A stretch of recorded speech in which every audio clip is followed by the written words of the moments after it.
अस्सलाम वालेकुम स्टूडेंट्स। ये सवाल बड़ा आम है जो मुझसे अक्सर पूछा जाता है कि पेंटिंग्स को सेल कैसे किया जाए, कि पेंटिंग इस काबिल कैसे हो सकती हैं कि लोगों को अट्रैक्ट करें और लोग उसे ख़रीदने के ख्वाह हों।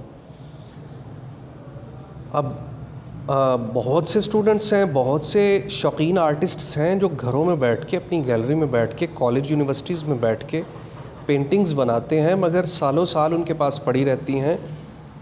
आखिरकार क्या होता है कि वही पेंटिंग्स वो किसी को गिफ्ट कर देते हैं, किसी शादी पे किसी को दे देते हैं, या कोई रिश्तेदार उनके घर से वो पेंटिंग्स उठा के ले जाता है और उनकी सारी मेहनत कचरे में चली जाती है, डस्टबिन में चली जाती है। तो क्या ऐसी क्वालिटीज़ किस पेंटिंग्स में होती हैं जो कि काबिले फ़रोख्त हो?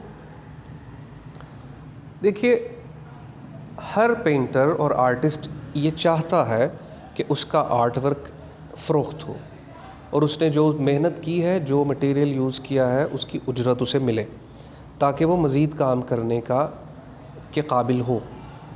अगर आर्टिस्ट की 10-20 पेंटिंग्स पड़ी रही हैं और वो सेल नहीं हो रही, आगे जा नहीं रही, तो वो बेचारा डिस्करेज हो के उस काम को छोड़ देगा, वो किसी और काम की तरफ भागेगा। पेट जो है वो तो सबको सबसे पहले, रिज़्क रोज़ी वो तो सबसे पहले है। तो पेंटिंग्स में क्या खूबियाँ होनी चाहिए और आपको किस तरह पेंटिंग्स बनानी चाहिए कि वो फ़रोख्त कर सकें आप? इस सिलसिले में आप तफसीली सवालात मुझसे कमेंट सेक्शन में या मेरे इनबॉक्स में या मेरे नंबर पे मुझसे कर सकते हैं। पहली बात, जो सबसे बुनियादी चीज़ है वो है साइज़, डायमेंशन, पेंटिंग का साइज़। अगर आप पेंटिंग को एक कंप्यूटर साइज़ पेपर पे बनाएंगे और आप ये ख़्याल करें कि ये पेंटिंग आपकी फ़रोख्त होगी, तो आप बिल्कुल गलत हैं। सबसे पहले आप एक ख़रीदार की नज़र से देखिए। आप अगर किसी आर्ट गैलरी में जाएं और वहाँ पे आप किस तरह की पेंटिंग्स को ख़रीदना चाहें, सबसे पहले तो ख़रीदार की नज़र से देखें। क्या आप एक छोटे से इस साइज़ के जो कंप्यूटर पेपर है उस पे बनी हुई पेंटिंग ख़रीदेंगे? मेरे ख़्याल में आप बिल्कुल भी नहीं ख़रीदेंगे। सबसे बुनियादी चीज़ है साइज़। साइज़ क्या होना चाहिए? साइज़ कम अज़ कम पेंटिंग का 2 फुट होना चाहिए, यानी 24 इंच कम अज़ कम। उसकी चौड़ाई लंबाई का अंदाज़ा आप खुद ही कर लें। अगर आप 24 इंच ऊंचाई है तो 20 इंच चौड़ाई तो कम अज़ कम होनी चाहिए उसकी, 18 इंच या 20 इंच। अगली बात, आपका कैनवस मज़बूत होना चाहिए, मेड विद गुड वुड, एक अच्छी लकड़ी के साथ बना हुआ होना चाहिए, मोटा और कैनवस मज़बूत हो, ताकि ख़रीदार जब देखे उसे ये चीज़ नज़र आए कि ये कैनवस बहुत सालों चलेगा और ये ख़राब नहीं होगा, टेढ़ा नहीं होगा, इसकी लकड़ी पेंटिंग नीचे गिरने से टूटेगी नहीं। उसके कैनवस की लकड़ी बहुत अच्छी होनी चाहिए।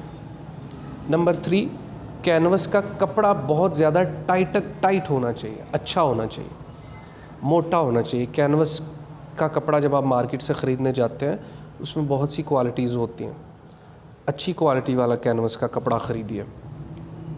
अगली बात, आपकी जो पेंटिंग है वो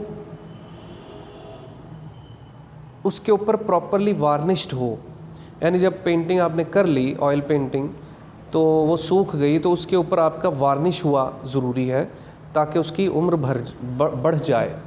आपकी पेंटिंग की उम्र बढ़ जाती है वार्निश करने से, उसमें चमक आ जाती है, उसमें गर्द अगर उसके ऊपर गर्द से अटी हो भी तो आप कपड़े से उसे इजीली साफ़ कर लेते हैं। आपकी स्ट्रोक्स थिक होनी चाहिए। जो ख़रीदार है वो थिक स्ट्रोक्स को, यानी उसके ऊपर जो पेंट है वो अच्छा लगा हुआ हो। और अगली जो सबसे अहम बात ये है कि उसका जो बॉर्डर है, लाइक इस तरह, ये जो बॉर्डर साइड पे आप देख रहे हैं, फ्रेम है वो अच्छी क्वालिटी का होना चाहिए।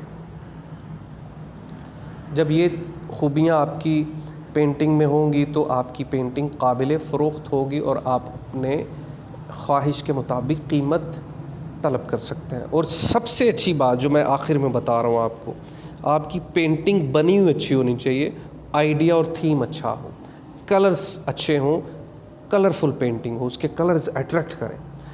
अब कलर्स अट्रैक्ट कैसे करेंगे या पेंटिंग अच्छी क्या होती है, ये एक लंबी बहस है। इस बहस में इस वक्त तो मैं नहीं पढ़ूंगा, शॉर्ट वीडियो